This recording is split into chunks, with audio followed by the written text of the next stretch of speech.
குற்றவாளிகள் பிறப்பதில்லை, உருவாகிறார்கள்.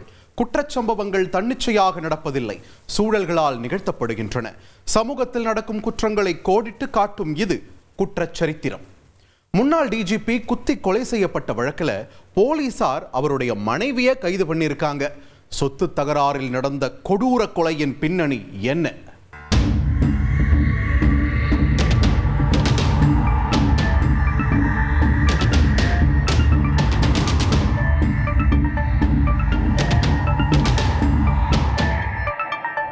முன்னாள் டிஜிபி ஓம் பிரகாஷ் கொலை. இந்த செய்திதான் இன்று ஒட்டுமொத்த கர்நாடக போலீசாரையும் கதிகலங்க வைத்திருக்கிறது. அதிகாரிகள் முதல் முதலமைச்சர் வரை கர்நாடகாவின் பல முக்கிய புள்ளிகளும் இந்த கொலை செய்தி கேட்டு சம்பவ இடத்திற்கு பதறியடித்து வந்தனர். வீட்டின் சமையல் அறையிலேயே கத்தியால் குத்தி கொலை செய்யப்பட்டு கிடந்திருக்கிறார். 68 வயதான ஓம் பிரகாஷ் பீகார் மாநிலம் சம்பரன் மாவட்டத்தில் உள்ள பிப்ராசி கிராமத்தை சேர்ந்தவர். 1981ஆம் ஆண்டு IPS அதிகாரியாக காவல்துறையில் இணைந்தார். ஜனாதிபதியின் காவல்துறை பதக்கம் பெற்றவர். தீவிரவாதம் மற்றும் போக்குவரத்து பிரச்சினைகள் குறித்து விழிப்புணர்வு ஏற்படுத்த ஓம் பிரகாஷ் நிறைய நடவடிக்கைகளை செய்துள்ளார். பயங்கரவாதிகள் என சந்தேகிக்கப்படும் பலரை வெற்றிகரமாக கைது செய்திருக்கிறார். அதன் பிறகு 2015இல் கர்நாடக மாநிலத்தின் 38வது டிஜிபியாக பதவியேற்றார். 2 வருடங்களுக்கு பின் பணியிலிருந்து ஓய்வு பெற்றார். இவரது மனைவி பல்லவி. இந்த தம்பதிக்கு ஒரு மகன், ஒரு மகள் என 2 பிள்ளைகள் உள்ளனர். இருவருக்கும் திருமணம் முடிந்துவிட்டது. பெங்களூர் தென்கிழக்கில் HSR லே அவுட் பகுதியில் உள்ள அவரது வீட்டில் குடும்பத்துடன் வசித்து வந்திருக்கிறார் ஓம் பிரகாஷ். இந்த நிலையில்தான் சம்பவத்தன்று காவல் கட்டுப்பாட்டு அறைக்கு டிஜிபி ஓம் பிரகாஷ் அவரது வீட்டில் இறந்து கிடப்பதாக தகவல் வந்திருக்கிறது. உடனே சம்பவ இடத்திற்கு சென்ற போலீசார் வீட்டிற்குள் நுழைந்தபோது உடல் முழுவதும் 10க்கும் மேற்பட்ட இடங்களில் ஓம் பிரகாஷ் கூர்மையான ஆயுதங்களால் குத்தப்பட்டு இரத்த வெள்ளத்தில் இறந்து கிடந்திருக்கிறார். உயரதிகாரிகள், தடயவியல் துறையினர், மருத்துவ குழு, கைரேகை நிபுணர்கள் என மொத்த குழுவும் அங்கே ஆஜராகி இருக்கிறது. நீண்ட நேர சோதனைக்கு பிறகு போலீசார் சடலத்தை மீட்டு உடற்கூறாய்வுக்கு அனுப்பி வைத்திருக்கிறார்கள். இந்த சம்பவம் குறித்து டிஜிபி ஓம் பிரகாஷின் மகன் கொடுத்த புகாரின் பேரில் வழக்கு பதிந்து விசாரணையை தொடங்கி இருக்கிறார்கள். சம்பவத்தின் போது வீட்டிற்குள் இருந்த அவரது மனைவி பல்லவி மற்றும் குடும்பத்தினரிடம் இருந்தே போலீசாரின் இன்வெஸ்டிகேஷன் ஆரம்பமாகியுள்ளது. அதில்தான் டிஜிபி ஓம் பிரகாஷை கொன்றது அவரது மனைவி பல்லவிதான் என்று தெரிய வந்திருக்கிறது. ஆம், கடந்த 3 நாட்களுக்கு முன்னர் டிஜிபி ஓம் பிரகாஷ் தன்னை கொலை செய்வதற்காக துப்பாக்கியுடன் வீட்டிற்குள் சுற்றுவதாக பல்வேறு வாட்ஸ்அப் குழுவில் ஒரு மெசேஜ் அனுப்பியிருக்கிறார் பல்லவி. இது தொடர்பாக விசாரித்த போது கணவன் மனைவிக்கிடையே கடந்த 15 ஆண்டுகளாக சுமூகமான சூழல் நிலவவில்லை என்றும், கருத்து வேறுபாடு காரணமாக இருவரும் பேசுவதே இல்லை என்றும் தெரிந்திருக்கிறது. மேலும் பல்லவி மனதளவில் பாதிக்கப்பட்டு அடிக்கடி இப்படி வாட்ஸ்அப் குழுக்களில் மெசேஜ் அனுப்புவதாகவும் சொல்லப்பட்டது. இதனால் கணவன் தன்னை கொலை செய்வதற்குள் மனைவி இப்படி செய்தாரா என்று சந்தேகித்த போது கொலைக்கு காரணம் சொத்து பிரச்சனை என வாக்குமூலம் கொடுத்திருக்கிறார் பல்லவி. ஓம் பிரகாஷ் உத்தர கன்னடாவில் வேலை செய்தபோது தண்டேலியில் நிலம் வாங்கியிருந்தார். அந்த நிலத்தை மனைவி, மகன், மகளின் பெயரில் வாங்காமல் சகோதரிகளின் பெயரில் வாங்கியுள்ளார். இதனால் கணவன் மனைவிக்கிடையே தகராறு வெடித்திருக்கிறது. இது தொடர்பாக அடிக்கடி சண்டை நடப்பது வழக்கமாம். அப்படிதான் சம்பவத்தன்றும் சமையலறையில் வைத்து இருவருக்கும் இடையே வாக்குவாதம் ஏற்பட்டிருக்கிறது. அதில் ஆத்திரமடைந்த பல்லவி அங்கிருந்த கத்தியால் கணவனின் உடலில் சரமாரியாக குத்தி கொலை செய்திருக்கிறார். டிஜிபி ஓம் பிரகாஷை கொன்ற கையோடு காவல் கட்டுப்பாட்டு அறைக்கு தகவல் கொடுத்திருக்கிறார். அது மட்டுமின்றி மற்றொரு IPS அதிகாரியின் மனைவிக்கு போன் செய்து அந்த அரக்கனை கொலை செய்துவிட்டேன் எனவும் கூறியுள்ளார். இதனைத் தொடர்ந்து போலீசார் பல்லவியை கைது செய்து தொடர் விசாரணை நடத்தி வருகின்றனர். சம்பவம் நடந்தபோது அந்த வீட்டில் யாரெல்லாம் இருந்தார்கள்? கொலை செய்த கையோடு ஏன் IPS அதிகாரியின் மனைவிக்கு தகவல் கொடுக்க வேண்டும்? அந்த பெண்ணுக்கும் இந்த கொலையில் தொடர்புள்ளதா? குடும்ப உறுப்பினர்கள் யாரேனும் இந்த கொலையில் ஈடுபட்டனரா? போன்ற பல்வேறு கோணங்களில் விசாரணை நடந்து வருகிறது. முழு விசாரணைக்கு பிறகே முன்னாள் DGP கொலையில் வேறு ஏதேனும் மர்மம் மறைந்திருக்கிறதா என்று தெரிய வரும். நடு ரோட்ல பிரபல ரவுடி வெட்டி கொல்லப்பட்ட வழக்குல போலீசார் 4 வாலிபர்களை அதிரடியா கைது பண்ணியிருக்காங்க. 5 ஆண்டுகளுக்கு பின் தந்தையின் கொலைக்கு பழிதீர்க்க வந்த மகனின் சம்பவம் இது.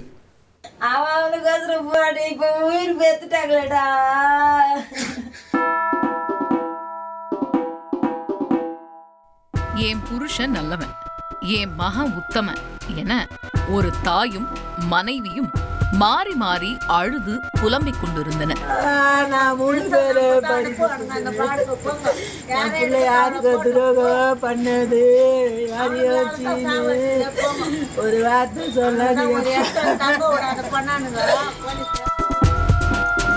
இவர்களின் ஒப்பாரிக்கு காரணம் கட்டிய கணவனையும் பெற்ற மகனையும் பறிகொடுத்த சோகம். இவர்களுக்கு வேண்டுமானால் கொல்லப்பட்டவர் நல்லவராக தோன்றலாம். ஆனால் போலீஸ் ரிப்போர்ட்டின்படி அவர் ஒரு A+ கேட்டகரி ரவுடி. 3 கொலை வழக்குகள் உட்பட 12 குற்ற வழக்குகளோடு சுற்றித் திரிந்தவரைதான் நடு ரோட்டில் வைத்து மனைவியின் கண்முன்னே துள்ள துடிக்க வெட்டி கொண்டிருக்கிறது ஒரு மர்ம கும்பல். அதற்கு சான்று நடு ரோட்டில் பெருக்கெடுக்கும் இந்த இரத்த வெள்ளம். கொல்லப்பட்டவர் ராஜ் என்கிற தொண்டை ராஜ், 40 வயதாகிறது. சென்னை வியாசர்பாடி உதயசூரியன் நகர் 11வது பிளாக் பகுதியைச் சேர்ந்தவர். தீபா என்ற பெண்ணுடன் திருமணமாகி குழந்தைகள் உள்ளனர். ஆட்டோ ஓட்டுநராக வேலை செய்து வந்திருக்கிறார். ஆனால் அதெல்லாம் தற்பொழுதுதான். இவர் போலீசாரால் முத்துரை குத்தப்பட்ட பிரபல ரவுடி. 12 வழக்குகளுடன் A+ கேட்டகரி குற்றவாளியாக வலம் வந்திருக்கிறார் தொண்டை ராஜ். இவரின் மீது பல பேருக்கு பகை இருப்பதால் சமீப காலங்களாக ராஜின் உயிருக்கு பல கும்பல்கள் குறிவைத்திருக்கிறது. உயிருக்கு அச்சுறுத்தல் அதிகமாக இருந்ததால் கடந்த சில ஆண்டுகளாக ரவுடியிசத்தை விட்டுவிட்டு மணலி சின்ன சேக்காடு பகுதிக்கு குடும்பத்துடன் குடிபெயர்ந்திருக்கிறார். தனது பாட்ஷா வேலைகளையெல்லாம் வியாசர்பாடியிலேயே மூட்டை கட்டி வைத்துவிட்டு மணலியில் ஆட்டோ ஓட்டி மாணிக்கமாக வாழ்ந்து வந்ததாக தெரிகிறது. ஆனால் ஒரு முறை சிறைக்கு சென்றால் அந்த பெயர் என்றுமே மாறாது என்பதைப் போல சமீபத்தில் MKP நகர் காவல் நிலையத்தில் ராஜன் மீது கஞ்சா வழக்கு போடப்பட்டு சிறைக்கு சென்றவர் கடந்த 1 மாதத்திற்கு முன்புதான் வெளியே வந்துள்ளார். இந்த நிலையில்தான் ஞாயிற்றுக்கிழமையன்று ஈஸ்டர் பண்டிகையை கொண்டாட மணலியில் இருந்து வியாசர்பாடியில் உள்ள தாய் வீட்டிற்கு மனைவியோடு வந்திருக்கிறார் ராஜ். மாலை 5 மணி அளவில் வியாசர்பாடி சத்தியமூர்த்தி நகர் 4வது தெரு பகுதியில் ஆட்டோவை நிறுத்திவிட்டு இறங்கிய தொண்டை ராஜை அங்கே நின்றிருந்த 4 பேர் கொண்ட கும்பல் சுற்றி வளைத்து அரிவாளால் சரமாரியாக வெட்டியிருக்கிறது. இந்த தாக்குதலில் பலத்த காயமடைந்த தொண்டை ராஜ் இரத்த வெள்ளத்தில் சம்பவ இடத்திலேயே துடிதுடித்து இறந்து போயிருக்கிறார். தகவல் அறிந்து சம்பவ இடத்திற்கு விரைந்த போலீசார் சடலத்தை மீட்டு உடற்கூராய்வுக்காக அனுப்பி வைத்துவிட்டு குற்றவாளிகளுக்கு வலை வீசியிருக்கிறார்கள். தொடர்ந்து நடந்த தேடுதல் வேட்டையில் வியாசர்பாடி பகுதியைச் சேர்ந்த சூர்யா, ஸ்ரீராம், அஜித் என்கின்ற சப்பு மூக்கு, முருகன் ஆகிய 4 பேரை போலீசார் கைது செய்து விசாரித்துள்ளனர். அப்போதுதான் 5 ஆண்டுகளுக்கு முன்பு நடந்த ஒரு கொலைக்கு பழி வாங்கவே இந்த கொலை நடந்திருப்பது தெரிய வந்திருக்கிறது. ஆம், கடந்த 2020ஆம் ஆண்டு ரவுடி தொண்டை ராஜுவுக்கும் அவரின் உறவினரான வியாசர்பாடி பகுதியைச் சேர்ந்த ராஜ் என்பவருக்கும் திருமண நிகழ்ச்சி ஒன்றில் தகராறு ஏற்பட்டிருக்கிறது. அந்த முன்விரோதத்தில் ராஜை வெட்டி கொலை செய்திருக்கிறார் தொண்டை ராஜ். அந்த ராஜின் மகன்தான் தற்பொழுது கைது செய்யப்பட்ட குற்றவாளிகளில் ஒருவரான சூர்யா. 27 வயதான சூர்யா தந்தையை கொன்ற தொண்டை ராஜை கொல்ல நாள் பார்த்திருக்கிறார். 5 வருடங்களுக்கு பின் தனது சகாக்களை சேர்த்துக் கொண்டு தொண்டைராஜை மனைவியின் கண்முன்னே துடிதுடிக்க வெட்டிக் கொன்றது விசாரணையில் தெரிய வந்திருக்கிறது. இதில் துணை கமிஷனரின் தனிப்படை போலீசார் மற்றும் வியாசர்பாடி போலீசார் இணைந்துதான் வியாசர்பாடி குட்ஷேட் பகுதியில் வைத்து குற்றவாளிகள் 4 பேரையும் மடக்கி பிடித்திருக்கிறார்கள். அப்போது அவர்கள் போலீசாரிடம் இருந்து தப்பித்து ஓடும்போது கீழே விழுந்ததில் சூர்யாவிற்கு கை மற்றும் கால் உடைந்திருக்கிறது. மேலும் அவரது நண்பர்களான முருகன், அஜித்திற்கு கையும் ஸ்ரீராமுக்கு காலும் உடைந்துள்ளது. இதனையடுத்து 4 பேரையும் அழைத்து சென்று மாவுக்கட்டு போட்ட போலீசார் அவர்களிடம் தொடர் விசாரணை நடத்தி வருகின்றனர். இந்த கொலை வழக்கில் மேலும் 3 பேரை பிடித்து போலீசார் விசாரித்து வருகிறார்கள். முழு விசாரணைக்கு பிறகே இந்த கொலையில் வேறு ஏதேனும் காரணம் உள்ளதா என்று தெரியவரும். அப்பா அம்மா இல்லாம ஆசிரமத்துல வளர்ந்த அப்பாவி பொண்ணை கொன்னு எரிச்சு கறிக்கட்டையாக்கி இருக்காரு இங்க ஒரு கொடூர காதலன். காதல் ஆசையில கல்யாண கனவு கண்ட அந்த பெண்ணுக்கு நடந்த மோசம் இந்த பயங்கரம். திண்டுக்கல் மாவட்டம் ஆத்தூர் தாலுகாவில் உள்ளது பன்றிமலை.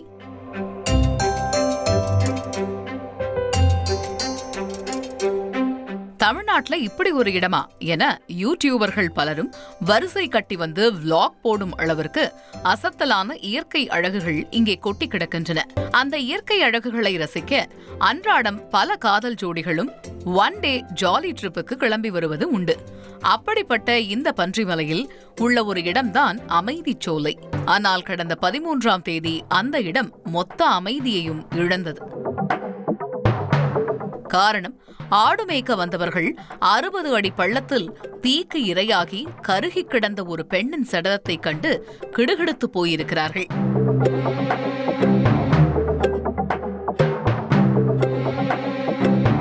உடனே கன்னிவாடி போலீசாருக்கு தகவல் கொடுக்கப்பட்டிருக்கிறது. சம்பவ இடத்திற்கு விரைந்த போலீசார் கரிக்கட்டையான பெண்ணின் சடலத்தை மீட்டு ஆம்புலன்ஸில் ஏற்றி உடற்கூறாய்வுக்காக அனுப்பி வைத்தனர்.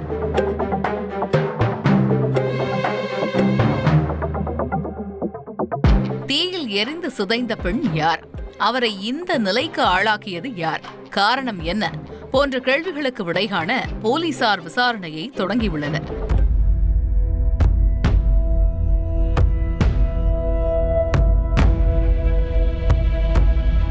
சடலமாக கிடந்த பெண் 22 முதல் 30 வயதிற்கு உட்பட்டவராகத்தான் இருக்க வேண்டும் என உறுதி செய்தனர். சிசிடிவி, செல்போன் சிக்னல் என 1 வாரமாக நடத்திய தீவிர தேடுதல் வேட்டையில்தான் அந்த பெண்ணின் பெயர் மாரியம்மாள் என்று தெரிந்திருக்கிறது. 25 வயதான மாரியம்மாள் பெற்றோர் இல்லாமல் மதுரையில் உள்ள ஒரு ஆசிரமத்தில் வளர்ந்துள்ளார். 12ஆம் வகுப்பு வரை படித்து முடித்து மதுரையில் உள்ள துணிக்கடைகளில் வேலை செய்து வந்திருக்கிறார். ஆனால் கடந்த 1 வருடமாக திண்டுக்கல்லில் உள்ள ஒரு தனியார் விடுதியில் தங்கி அங்குள்ள ஒரு துணிக்கடையில் வேலைக்கு சேர்ந்துள்ளார் மாரியம்மாள். உடனே போலீசார் அந்த விடுதிக்கு சென்று விசாரித்ததில் மாரியம்மாளை கார்டியன் கையெழுத்து போட்டு சேர்த்து விட்டது திண்டுக்கல் நத்தம் சானார்பட்டி யமகாலபுரத்தைச் சேர்ந்த பிரவீன் என்ற வாலிபர் என தெரிந்துள்ளது. அடுத்த கணமே பிரவீனை தட்டி தூக்கி வந்து விசாரித்ததில் மாரியம்மாளை கொன்று எரித்த உண்மை தெரிந்திருக்கிறது. பிரவீன் வேறு யாரும் அல்ல, மாரியம்மாளின் காதலன். இருவரும் கடந்த 2 ஆண்டுகளுக்கு முன்னர் மதுரையில் வேலை பார்க்கும் போது பேசி பழகி காதல் வயப்பட்டிருக்கிறார்கள். ஒரு கட்டத்தில் மாரியம்மாளை மதுரை ஆசிரமத்தில் இருந்து திண்டுக்கல்லுக்கு அழைத்து வந்திருக்கிறார் பிரவீன். இருவரும் திண்டுக்கல்லில் உள்ள ஒரு துணிக்கடையில் ஒன்றாக வேலைக்கு சேர்ந்திருக்கிறார்கள். மாரியம்மாளை மட்டும் ஒரு விடுதியில் தங்க வைத்துள்ளார். வேலை முடிந்த கையோடு வெளியே சென்று ஊர் சுற்றுவது, உல்லாசமாக இருப்பது வழக்கம். அதன் விளைவாக மாரியம்மாள் 2 முறை கர்ப்பம் தரித்துள்ளார். இப்போ வேணா, கல்யாணத்துக்கு அப்புறம் பாத்துக்கலாம் என யாருக்கும் தெரியாமல் 2 முறையும் கருவை கலைக்க வைத்திருக்கிறார் பிரவீன். ஆனால் மாரியம்மாளை திருமணம் செய்து கொள்ளவே இல்லை. காதல் காமத்திற்கு இனித்து கிடந்த காதலி திருமணம் என்றவுடன் கசந்து போயிருக்கிறார். இதனால் மாரியம்மாளை எப்படியாவது கழற்றிவிட திட்டம் தீட்டி இருக்கிறார் பிரவீன். இருந்தபோதும் மாரியம்மாள் விடுவதா இல்லை. தொடர்ந்து திருமணம் செய்து கொள்ள சொல்லி நச்சரித்துள்ளார். இதனால் இருவருக்கும் இடையே பிரச்சனை ஏற்பட்டிருக்கிறது. பிரச்சனைகளை பேசி தீர்த்து கொள்ளலாம் என மாரியம்மாளை ஆசையுடன் அவுட்டிங் செல்ல அழைத்திருக்கிறார். அதன்படி சம்பவத்தன்று வண்டி பன்றிமலைக்கு பறந்திருக்கிறது.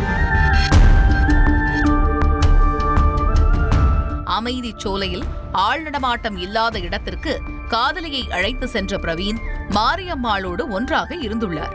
அப்பொழுதும் திருமணத்தை பற்றி பேச்சு எழுந்துள்ளது. இதனால் இருவருக்கும் இடையே ஏற்பட்ட வாக்குவாதம் சண்டையாக மாறியிருக்கிறது. ஒரு கட்டத்தில் ஆத்திரமடைந்த பிரவீன் மாரியம்மாளை கொடூரமாக கொலை செய்திருக்கிறார். பின் காதலியின் சடலத்தை அங்கேயே வீசிவிட்டு வீட்டிற்கு வந்துள்ளார். இரவு முழுவதும் யோசித்தவர் மறுநாள் காலை போலீசில் சிக்காமல் இருக்க பெட்ரோலுடன் சென்று சடலத்தை எரித்து தடயங்களை அழித்தது விசாரணையில் தெரிய வந்திருக்கிறது.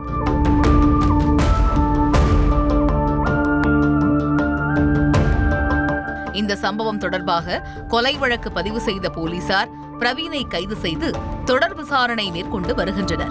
விசாரணை முடிவில் பிரவீன் மாரியம்மாளை எப்படி கொலை செய்தார் என்று தெரியவரும். நகை செய்ய சொல்லி கொடுத்த 200 கிராம் தங்கத்தை ஆட்டைய போட்டுட்டு எஸ்கேப் ஆகியிருக்காரு இங்க ஒரு ஊழியர். திருட்டிலிருந்து தப்பிக்க ஓனருக்கும் போலீஸுக்குமே சூனியம் வைத்த இந்த கேடியின் பின்னணி என்ன?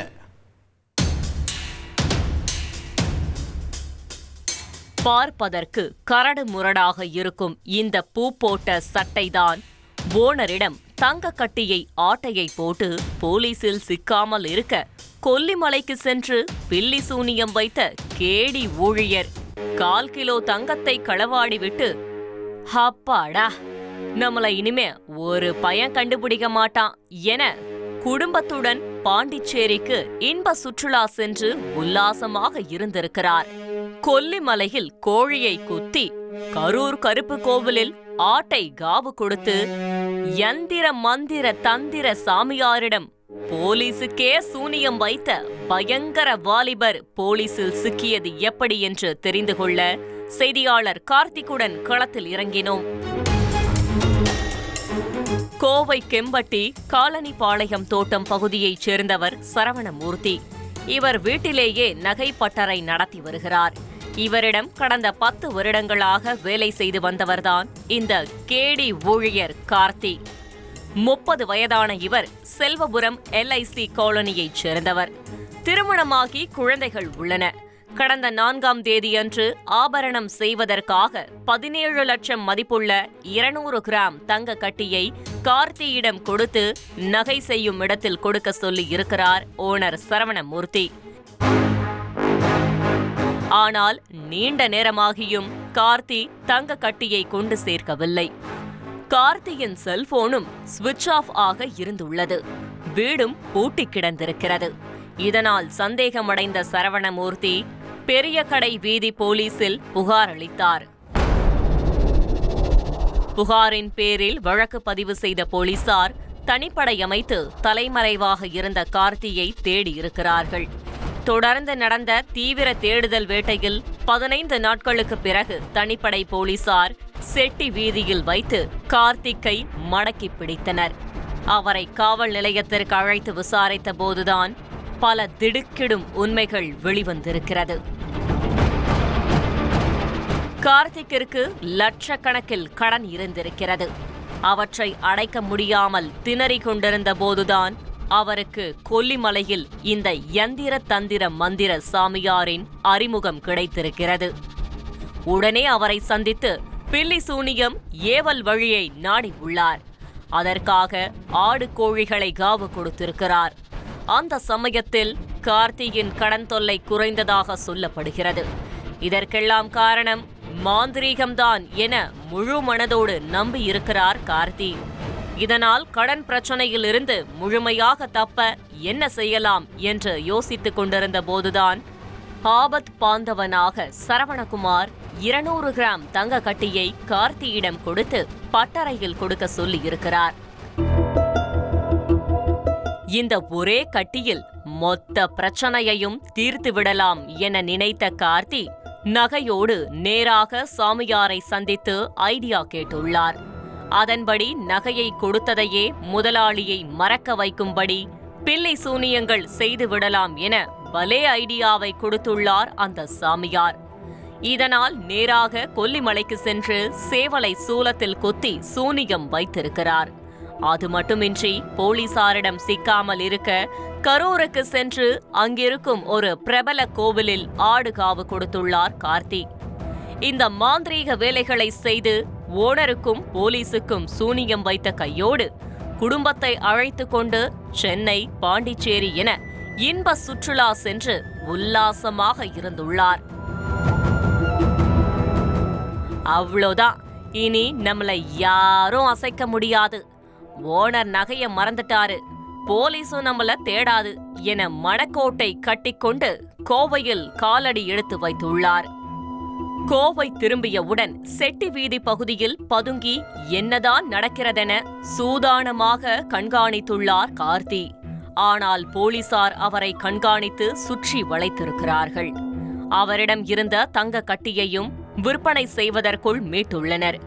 போலீசுக்கே சூனியம் வைத்த பலே திருடனின் ஜகஜால வித்தையை பார்த்து மிரண்டு போன காவல்துறையினர் கார்த்திக்கை விசாரணையின் போது சிறப்பாக கவனித்து சிறையில் அடைத்துள்ளனர். இந்த ஆபரேஷனில் சிறப்பாக செயல்பட்டு முடித்த தனிப்படை போலீசாருக்கு பாராட்டும் பரிசும் கொடுத்து கௌரவித்துள்ளனர். மேலும் கார்த்திக்கு சூனிய திருட்டை பற்றி சொல்லிக் கொடுத்த சாமியார் யார் என்று தெரிந்து கொள்ள போலீசார் கொல்லிமலைக்கு விரைந்திருக்கிறார்கள். அந்த சாமியார் சிக்கிய பிறகே இதுபோல் எத்தனை பேரிடம் அவர் ஏமாற்று வேலை செய்திருக்கிறார் என்று தெரிய வரும். மீண்டும் நாளை இரவு 10 மணிக்கு நம்மை சுற்றி நடக்கும் குற்றச்சம்பவங்களின் முழு பின்னணியோடு உங்களை சந்திக்கும் வரை விடைபெறுவது பார்த்திபன்.